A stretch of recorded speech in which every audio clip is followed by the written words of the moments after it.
O assunto que eu vou falar hoje é DNA extraterrestre, a origem da raça humana.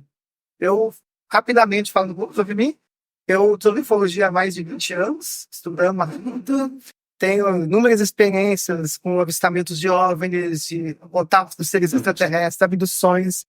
Não vou entrar exatamente aqui nos contatos que eu tive, mas tudo, vejo que está tudo interligado. Quando eu entrei na ufologia, foi por experiências próprias que eu tive até quando eu era pequeno, meu pai tinha uma Bíblia em quadrinhos, irmão de Bi.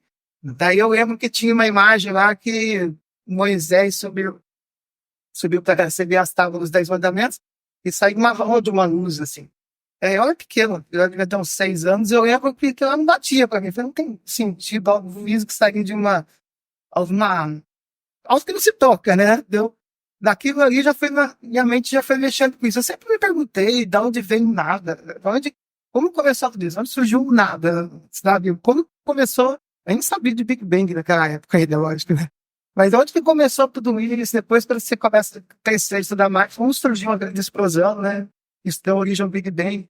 Então, depois eu até mostrar, falar rapidamente depois para vocês, o curso de ufologia que eu até montei até, tenho aulas, né? São 25 aulas o curso, são divididos em 5 módulos do nível 1. E a gente começa desde o Big Bang, passa pela fase moderna da ufologia, explica a ufologia, os casos famosos no Brasil e no mundo, como começou tudo isso. Então é algo bem amplo, as pirâmides. Não tem pirâmides, por exemplo, só no Egito. A gente fica se concentrado muito no Egito. As pirâmides tem no mundo todo, inclusive no Brasil. Já foi fotografado na Amazônia, na década de 70. Na Antártida, conjunto de gelo, tem pirâmides também na Antártida. Tudo isso a gente mostra lá no curso. Porque a ufologia é muito extensa, né? Então, eu fiz isso aí dividido em módulos. A gente está produzindo já o segundo, né? Tem bastante alunos já interessados, que a gente tem a ver no Brasil inteiro. A gente vai entendendo. E olha isso, eu vou mostrar para vocês um pouco, então, sobre o DNA extraterrestre, a origem da raça humana. Nossa, não sei se vocês conhecem essa imagem, mas em 74, cientistas, astrônomos, né, entre eles Carl Sagan, enviou uma mensagem para o espaço, na sonda Voyager. E essa mensagem definia ali como que era a estrutura do nosso DNA, como era a composição do planeta, quantos planetas tinha no nosso sistema solar. E o que aconteceu? Quando foi em 2001, essa agroglifos são figuras que aparecem nas plantações. Essas imagens são enormes, tá? Para vocês terem uma ideia aqui, que são estradas, mano. Essas imagens aparecem, são gigantescas. Então, essa imagem apareceu e essa aqui do lado. Essa aqui do lado, vocês vão ver que tem vários códigos. E quando aparecem esses agroglifos, tem uma palestra só sobre agroglifos. Eu não vou entrar exatamente como funciona tudo isso, como acontece. Mas esses agroglifos parecem do dia para a noite. Tem avistamentos de luzes, e quando as pessoas, os fazendeiros vão ver, tem essas figuras gigantescas que estão lá vistas de cima, você vê a complexidade das figuras. Aí o que acontece? Essas figuras, olha o tamanho para vocês verem. Né? Essa figura que apareceu, essa aqui é uma mensagem que estava na sonda Voyager. Era toda codificada, era separadinhos assim, porque são códigos binários, o mesmo tipo de códigos que são usados nos computadores. Então, foi mandado para o espaço, definindo tudo isso que eu falei para vocês. Composição química, número de planetas, a localização do planeta Terra, DNA, o tipo de telescópio usado. Vamos mudar. Aí teve a resposta, comparando aqui do lado, no destaque, dá para ver bem. Essa foi a mensagem enviada, e essa aqui foi a mensagem recebida. Na primeira seção aqui em cima, vocês estão vendo em branco, a mensagem mostra o mesmo sistema de cálculos que o nosso, ou seja, quem respondeu a mensagem mostra claramente que para responder usou também o mesmo sistema de código. A gente usou códigos binários, que são os mesmos utilizados na programação de computadores. E aí, numa seção aqui, vocês estão vendo mais roxinho aqui, ó, são os elementos primários para a vida na Terra, que permaneceram os mesmos, mas foi feita aí uma adição de silício, cujo número atômico é 14. Então, já tem uma composição diferente na estrutura de seres que responderam essa mensagem. Não são exatamente iguais a nós. A terceira seção, a verde, a composição dos nucleotídeos permaneceu o mesmo. No entanto, o número deles foi modificado. A mesma composição química, são os nucleotídeos, só que modificou o número deles. Daí, vindo mais para baixo, aqui na azul, que é o tema até da palestra, e achei muito interessante colocar isso aqui, porque como o nosso assunto é DNA extraterrestre, não podia deixar de passar isso aqui. Azul e branco. Foi representar um DNA diferente, uma fita a mais. Aqui, o nosso DNA, conforme vocês vão ver ao longo da palestra, ela é composta de 2 hélices, né? Entrelaçadas. E aqui foi a representação da hélice que foi mandada para o Carl Sagan e outros astrônomos para a sonda. E quem respondeu para a gente mostrou a representação do DNA também deles, só que é diferente a composição. Tem uma fita a mais. Ela é diferente a composição até da estrutura do DNA dos seres que responderam. Aqui, no vermelho, né? Azul e branco, mostra a anatomia do ser humano, aqui é do ser humano, da mensagem enviada. E aqui mostra a do ser, que na ufologia, né? E a gente vê que são considerados, são chamados Greys, que são aqueles de cabeças grandes, mais baixos, olhos grandes. Então, eu queria tirar a concluir que quem respondeu essas mensagens foram seres de raças Greys. E uma coisa legal disso tudo, que eles também definem. Aqui, na época, a Terra estava em torno de 4 bilhões de pessoas quando foi mandada a mensagem. E naquela época, os seres responderam que no planeta deles, da onde eles vieram, a população deles é de 1,3 bilhões. Então, eles foram responder, quem respondeu isso, respondeu top para top. Certo? Eles falam que isso aí foi feito por humanos mesmo, sabe? Mas se vocês verem o nível... Volta só uma vez, rapidão, por favor. Vocês veem o nível da complexidade, então não tem até mais uma, por favor. Olha aqui, isso aqui tudo são... fazer isso no escuro. Nos considerando pessoas. Isso aqui fazendo no escuro, sem equipamento nenhum, não tem malhas de furar no chão, equipamentos de cordas que passaram. E o tempo, a época que foi feita essa mensagem também, então, você pode voltar, acho que a gente está. Vocês podem ver que tem uma complexidade muito grande dessas figuras que aparecem. Tem uma sessão fantástica, né? E essa aqui chamou muita atenção por isso, porque ela responde uma mensagem que os próprios astrônomos até enviaram. Então, isso aí foi muito marcante para a gente. Na seção em amarelo, isso aqui é muito bizarro também. Porque aqui fala o quê? Aqui, vocês podem ver que aqui, nós, em códigos binários, os cientistas mandaram a localização da Terra. Sol, Mercúrio, Vênus, Terra. Então, eles vão pôr um quadradinho para lá, mostrando que era a Terra. E olha a configuração do planeta deles. Em relação ao Sol deles, se for 2 planetas, teriam 2 e mais um conjunto de 4 planetas, deve-se deduzir isso. Ou seja, é algo totalmente diferente da perspectiva de mundos habitados que a NASA fala, né, que são que a NASA procura planetas em zonas habitáveis. Ou seja, para a NASA e dos astrônomos, a vida só acontece se o planeta estiver na mesma distância que o Sol, uma estrela proporcionalmente no tamanho, temperatura do planeta tem que ser sempre essa equilibrada que a gente tem aqui na Terra. Mas aqui já mostraria que não, ó, que é um sistema totalmente diferente, que eu, pelo menos, uso isso, que aqui dá a entender que não só um planeta é habitado nesse sistema daqueles velhos, mas talvez aqui 2 ou 4, ou todos, esses são 6 planetas.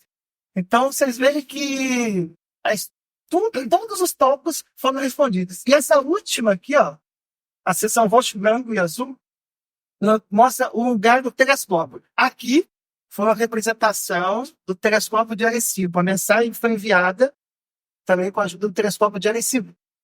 E a mensagem foi recebida, que dá para deduzir que eles representaram também o telescópio, o aparelho que eles utilizaram para enviar a mensagem de volta.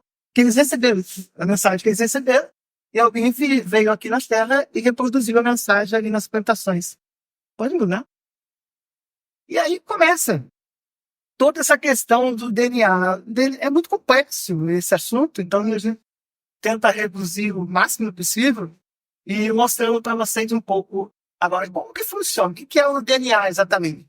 DNA determina todas as características dos seres vivos. Tudo que a gente é hoje, a nossa estrutura física, cor de cabelo, cor dos olhos, a nossa estatura, até as doenças que a gente teve ou vai ter, tudo fica registrado no nosso DNA. E para eles dividirem isso, né, eles dividem em 4 letras, que é o A, T, C, G, que são composições químicas que formam o DNA. E essa ordem das letras do alfabeto determina que as características dos organismos como as letras do nosso alfabeto determinam as palavras.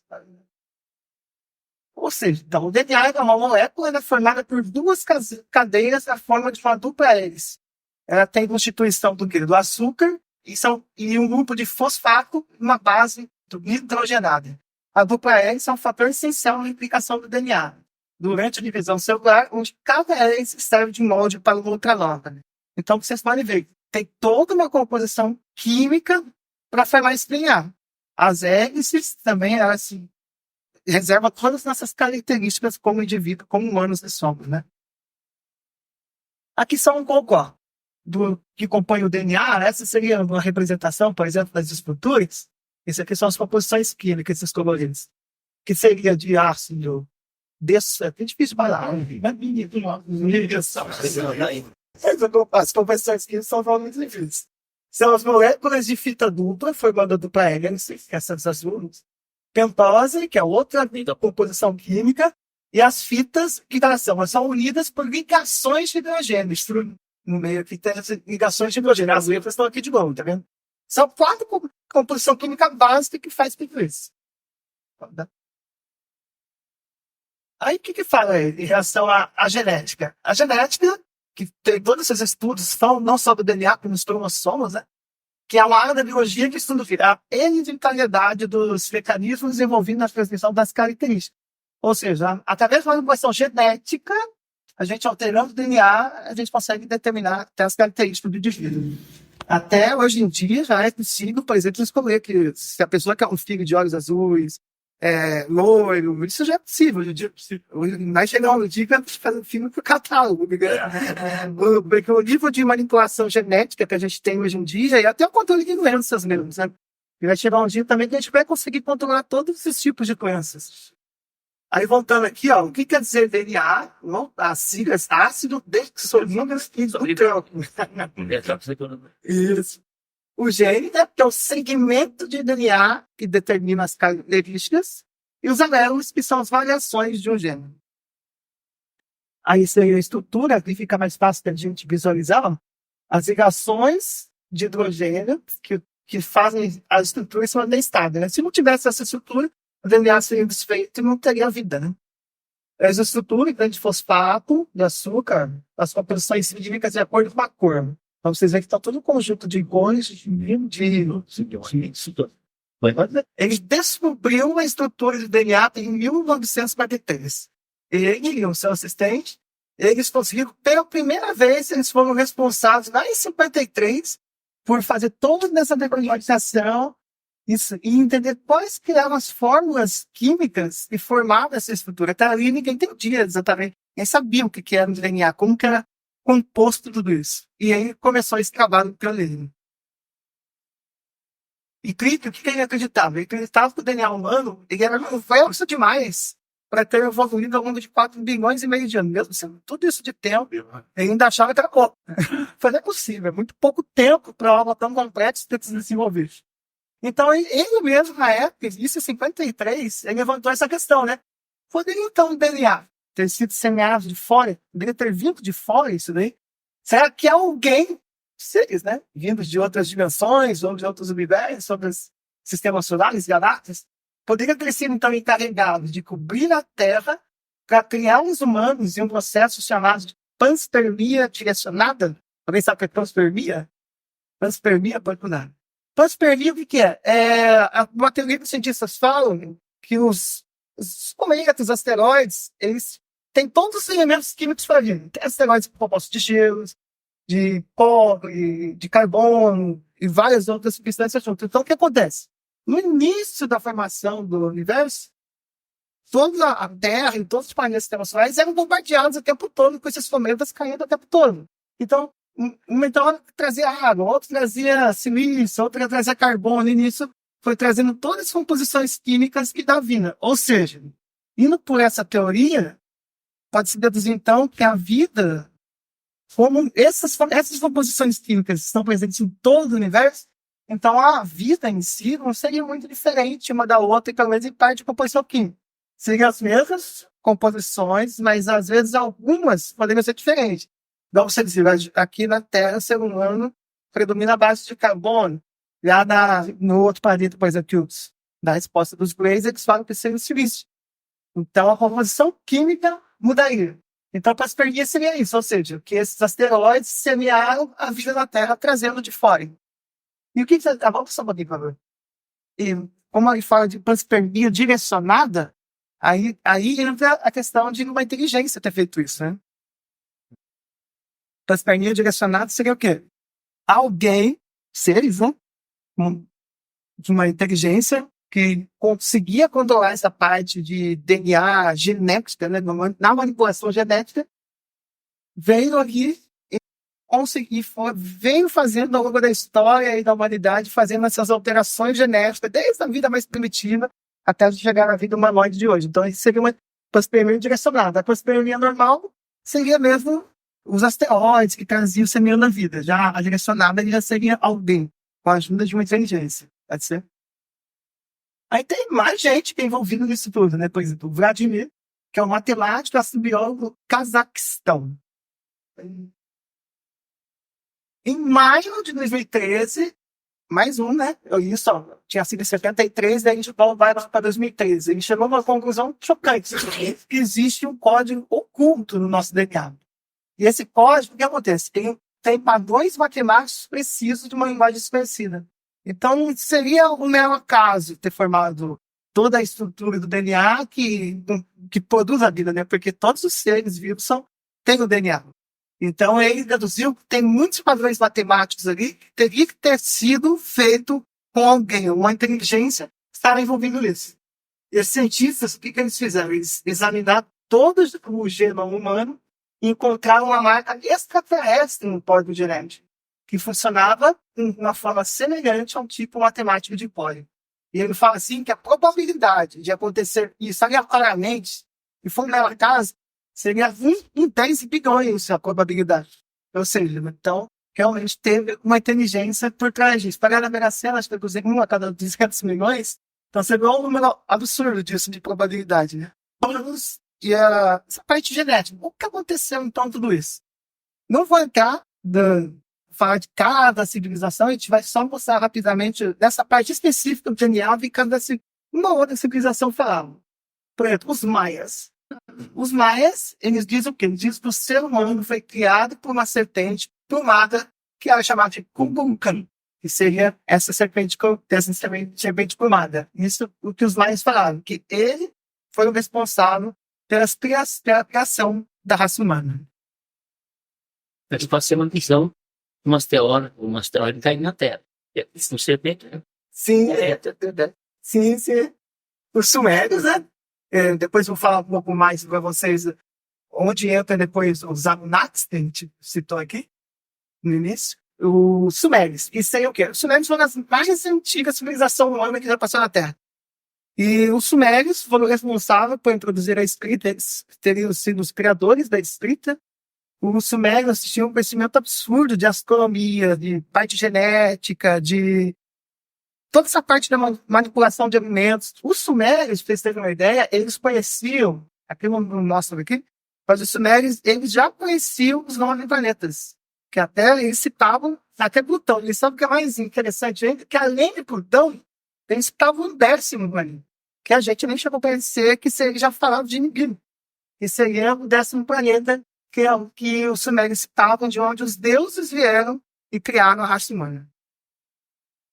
Isso é interessante, porque os sumérios, eles tinham uma representação da árvore da vida. E se vocês forem olhar a representação da árvore da vida, lembra também as R's do DNA. A árvore da vida, lembra-se as R's do DNA, e seriam os responsáveis pela criação da raça humana. Poderia ser a coincidência ou realmente tem um significado isso, né? Pode dizer que são registros, umas pistas, vamos dizer assim, que os seres deixaram para a gente, para que conforme a gente fosse alcançando a evolução e a gente conseguisse entender a nossa verdadeira origem. Aqui é uma representação deles mesmos. Aqui seriam os deuses, e seria a representação da árvore da vida também.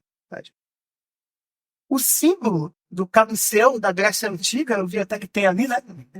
Da Grécia Antiga, que lembra o DNA, que é o símbolo da medicina. Engraçado, seria a coincidência que o símbolo da Grécia, que lembra o DNA, seria símbolo da medicina, que estaria envolvido também a um outro deus da Grécia Antiga. tenta elevado. Ou seja, também, se nós formos olhar também, isso também lembra a representação do DNA. Então não foi à toa que foi escolhido o deus aspecto como o deus da medicina, né? Então vocês veem que está tudo interligado nessa parte.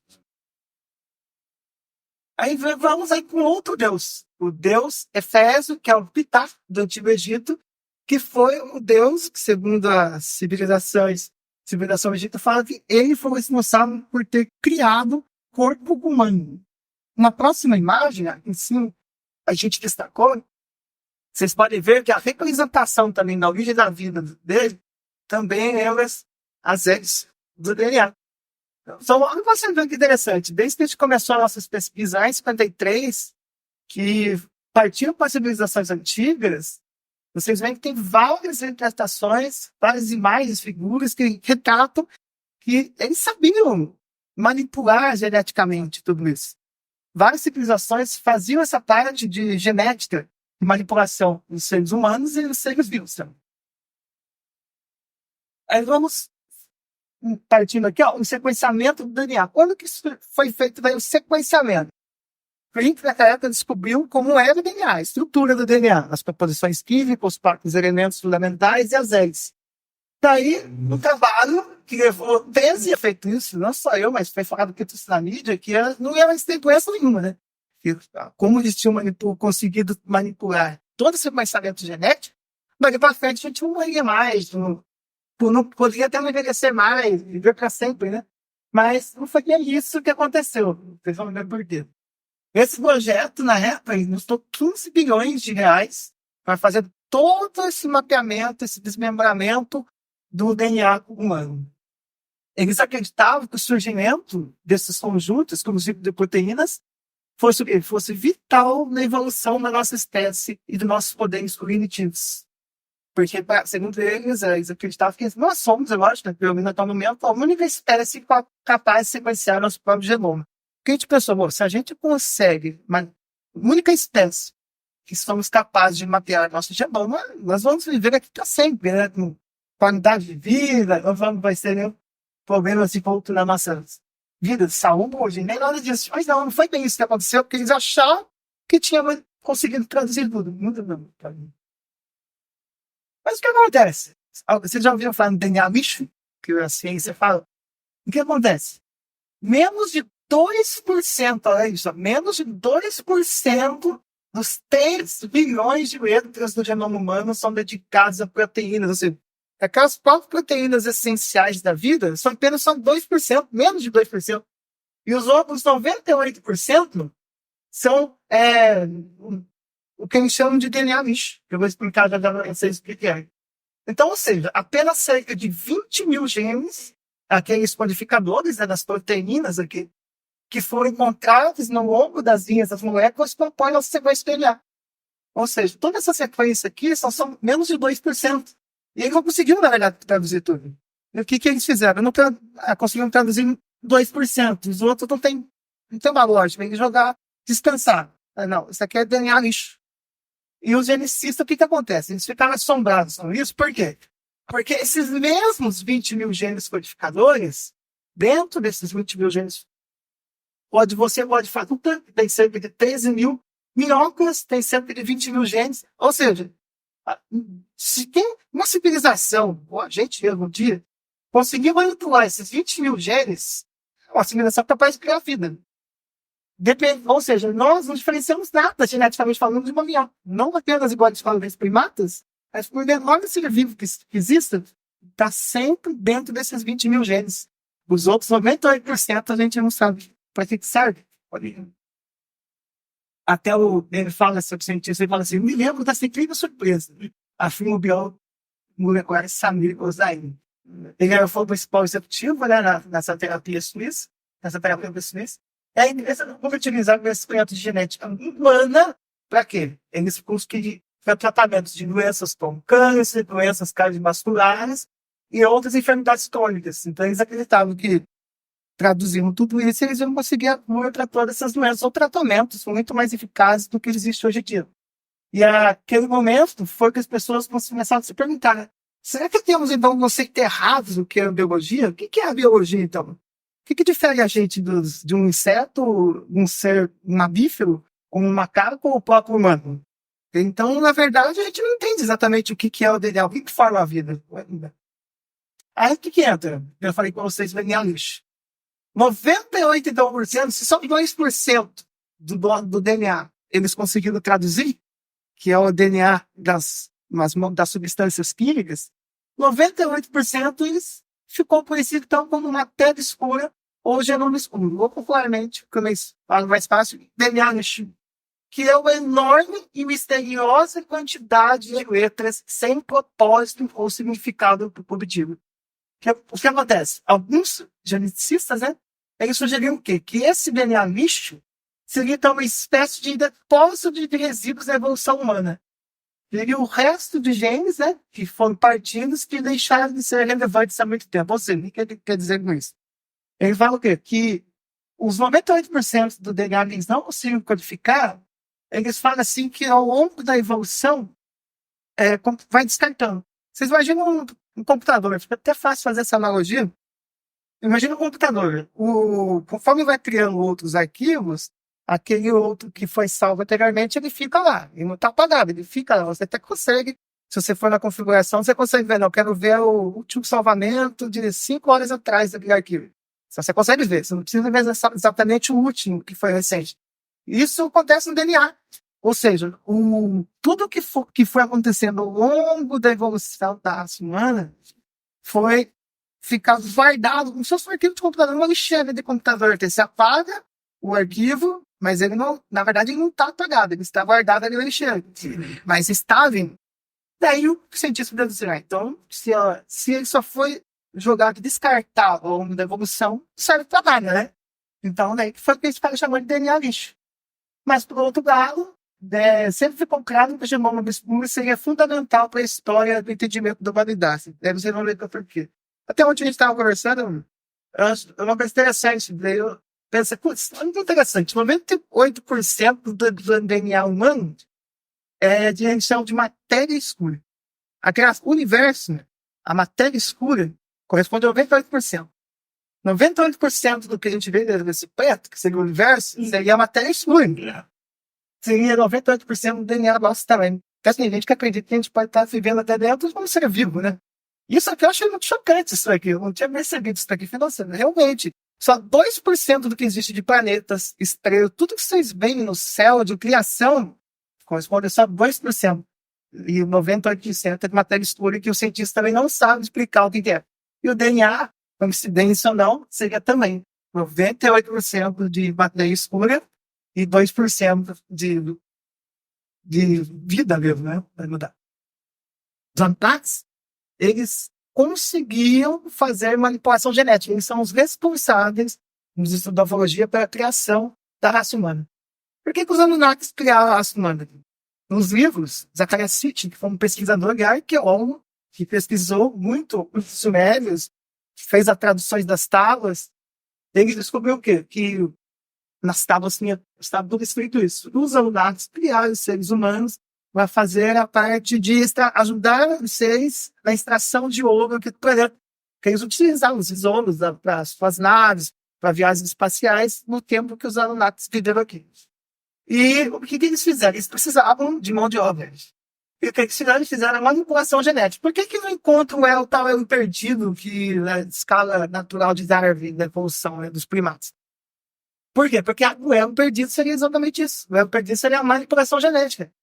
Não foi, era um tipo de humanoide, depois apareceu desse para um outro tipo de humanoide, desse. Não foi isso. Na verdade, o que foi? Vários hominídeos foram criados, vários existiam, foram criados, ao mesmo tempo com os experimentos científicos dos Anunnakis. E o que mais desenvolveu, que conseguiu desenvolver inteligência, foram os Homo sapiens. Aí o que aconteceu? Todos os ovos da espécie foram descartados, e o Homo sapiens acabou virando o que a gente tinha hoje de seres humanos, né? Aí, depois eu vou voltar mais um pouquinho nos Anunnakis, mas o que acontece também? Olha que interessante isso. Alguém já ouviu falar sobre os gigantes da Bíblia? A Terra teve gigantes. Se vocês forem ler a Bíblia fala dos anjos caídos. Sempre os anjos caídos. Os anjos caídos são os seres que nasceram. Os anjos caídos seriam os extraterrestres, né, que tiveram contato com as mulheres humanas, que após ter relações com elas, criaram os gigantes que eram chamados de Néfilins. Você estudar a história dos Néfilins, explica muito bem isso daí. Até tem uns trechos aqui, por exemplo, a Bíblia diz, os filhos do verdadeiro Deus perceberam que as filhas dos homens eram bonitas, ou seja, eram chamados de anjos caídos. Aí Deus, né, se revoltou contra eles e acabou ensinando os anjos de lá. E eles tendo relacionamento com as mulheres humanas, eles estavam fascinados pela beleza das mulheres humanas, e acabou tendo na origem aos gigantes Néfilins. Só que Deus não era satisfeito com essa mistura de raças que foi criada para ele, era considerado uma aberração. Os filhos que nasceram dessa união não eram pessoas normais, eram seres muito grandes. Isso aqui é uma imagem real mesmo que foi encontrada numa caverna na África, que retratava um gigante. Vocês podem ver que realmente é um gigante. Isso aqui não era nem elefantes, eram mamutes. Os mamutes eram 3 vezes maiores que os elefantes. Não sei se você já viu um elefante no zoológico, mas imagina, o mamute era 3 vezes maior que aquilo. E esse ser estava erguendo, levando 2 desses mamutes, como se fossem 2 animais pequenos, né? Então a Bíblia fala deles como seres muito bravos, uma força descomunal. Jeová, cara, Deus trouxe então o dilúvio, que eu vou explicar depois para vocês, com a tradução natal do Zacarias City, que quem descobriu a respeito do dilúvio.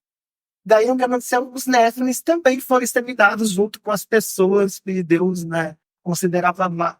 E nisso os Néfilins acabaram sobrando poucos depois. A Bíblia cita, né? É o Golias, a Bíblia fala de Golias, que ainda eram os últimos das gerações de gigantes. Da própria Bíblia cita o gigante. Os Néfilins, conforme foi para vocês, tinham pais humanos. Por quê? Porque era a união dos seres extraterrestres, que eram chamados de anjos caídos, com as mulheres humanas que deram origem aos Néfilins. E... pode dar? Deixa eu ver aqui. Ah, tá. Aqui fala um pouco, né, que os Néfilins não eram anjos, mas sim eles eram o quê? Eles eram, então, filhos de relação dos anjos materializados com as mulheres. Depois que os anjos tomaram como esposas, todas as que escolheram. O relato conta que naqueles dias os anjos caídos, os anjos materializados, continuaram a ter relações com os filhos dos homens e deram origem, né, aos malignos dos tempos antigos, que eram os Néfilins. Néfilins, o que quer dizer a tradução de Néfilin? É uma palavra hebraica, né, que significa derrubadores.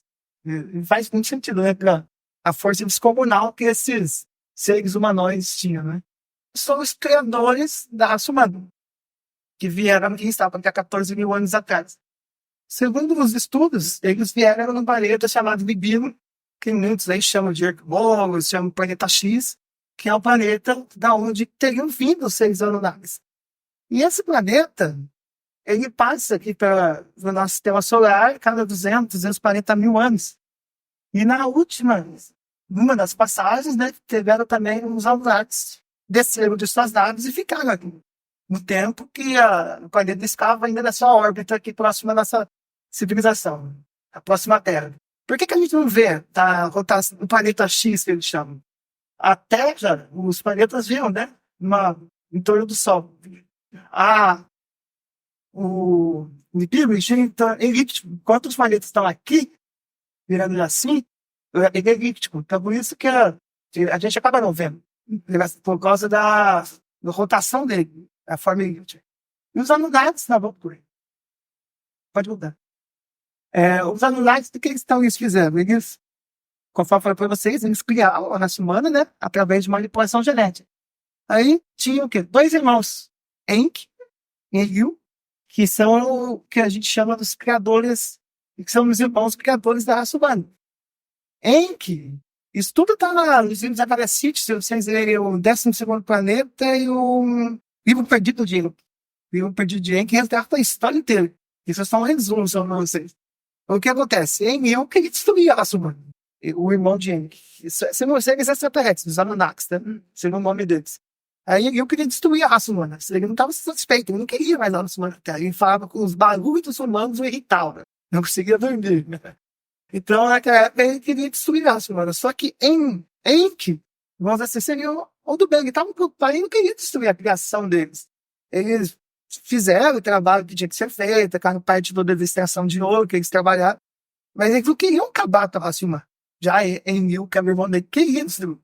Aí teve toda uma briga lá, e sentaram os deuses, além de Enkidu, tinha outros deuses, né? Outros seres extraterrestres, os Anunnakis, e chegaram à conclusão, não, nós vamos destruir, sim, só que a gente não quer que você fale para os humanos o plano que a gente tem. Não é para você falar que a gente vai destruir, por que a gente vai destruir. É como se fosse algo que aconteceu, tinha acontecido, foi uma catástrofe, e queria dizimar mesmo a humanidade, né? Aqui na Terra. Daí o que Enki fez? Ele entrou em contato com um dos seres, uma pessoa, um humano que vivia aqui na Terra, que na Bíblia retrata muito bem, seria Noé. Aí tinha outro nome, eu não me lembro o nome, mas era o próprio Noé. Aí, como ele não podia quebrar a promessa que os deuses fez em que fazer ali perante os outros deuses, o que ele fez? Através de um sonho, também retrata na Bíblia isso, através de um sonho, ele passou para Noé que ia ter uma grande inundação, para que ele construísse uma arca para que conseguisse salvar o máximo de espécies possíveis e ele salvar a humanidade e as pessoas próximas a ele. Ele abriu mão de posses, tudo. Só que quem tinha que fazer? Não podia contar com as outras pessoas, que não seríamos esses escolhidos, não poderia contar com os outros humanos ali. Por que estavam construindo aquela arca? Era para ele falar que ele estava construindo porque ele queria ir embora dali. O que ele fala para os outros humanos? Noé chega, né, os humanos vêm querendo construir aqui, e ele precisava da ajuda dos outros para construir a arca. Ele tinha um prazo para terminar, por causa da catástrofe que aconteceu do dilúvio.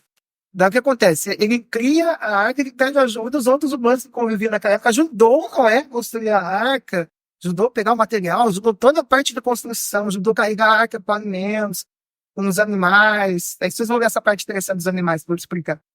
Aí eles fizeram tudo, e o Noé falava o quê para o pessoal? Falava, não, mas eu vou embora porque eu sou fiel a Enki. Então, como eu não sou a favor do que ele quer fazer, então eu vou embora. Então, as pessoas não se notaram muito o que ia acontecer ali. Daí o que acontece? A catástrofe, na verdade, ia acontecer. Ia acontecer por causa da própria presença do planeta Nibiru. Você imagina, né? Um planeta gigante passando do lado da Terra, mexe com tudo. Maré, atmosfera, mexe com tudo. Então, ia acontecer o dilúvio. Só que o que os extraterrestres iam fazer? Eles iam potencializar muito mais isso, para dizimar mesmo a raça humana da Terra. Aí o próprio Deus, o próprio Enki, ele vai lá, depois que está tudo terminado, eles selam toda a estrutura da arca para que não entre, para que não ficasse fresca, não ficasse realmente bem fechada. E aí, até na Bíblia fala, né, que quem fechou a arca foi Deus, né? Depois finalizar da arca, Deus foi e fechou a arca. Mas ele usa, como é que chama aquela? Betume. Ele usa uma substância química, uma substância chamada betume. Daí betume serve para quê? Para fazer asfalto e é ótimo para vedação. E fala isso nas tábuas Zacariasite de milhares de anos atrás. E hoje em dia a gente usa isso para vedação, a melhor substância para vedação. E foi utilizada aí, que utilizou para passar toda a parte interna e fora da arca para que ficasse totalmente vedada e lacrada, né? Depois que a família estivesse ali. Né? Mas a própria tradução de arca foi traduzida errada. Né? A tradução de arca não é uma tradução relacionada a navio. Na verdade, é um navio que afunda e sobe. Ou seja, na verdade, é mais como um submarino. E faz bastante sentido, né? Você imagina uma arca que fosse aberta na parte de cima, com todas aquelas eram ondas de quilômetros de altura. Você imagina, não ia conseguir sustentar aquilo. Então, realmente, esse barco tinha capacidade de ficar tanto em cima d'água como embaixo d'água. Tanto em cima d'água como embaixo d'água. Então, assemelhava-se realmente muito ao submarino. Então, aí, indo mais além nessas pesquisas, o que fala também? Que, na verdade, não levou os animais. A gente fala assim, nas traduções fala que Noé levou as sementes da vida de cada espécie. Ou seja, ele levou não os seres, não os animais, geneticamente falando. Ele levou as células, os embriões que conseguiram reproduzir esses seres vivos de novo. Até porque, realmente, você imagine, cada bicho, Então, realmente, e hoje em dia, na Antártida, o ser humano tem. Lá na Antártida tem um bunker que tem a genética de cada ser vivo. Na Terra tem de todos os seres vivos geneticamente e de todas as plantas também que eles conseguiram. Ou seja, uma catástrofe mundial, assim, realmente toda a espécie destruída, Se alguém tiver esses conhecimentos de genética, ou até sobrar nos humanos dessa capacidade, ou alguém que veio de fora, conseguiria fazer a vida voltar aqui de novo. Um processo lento, mas conseguiria.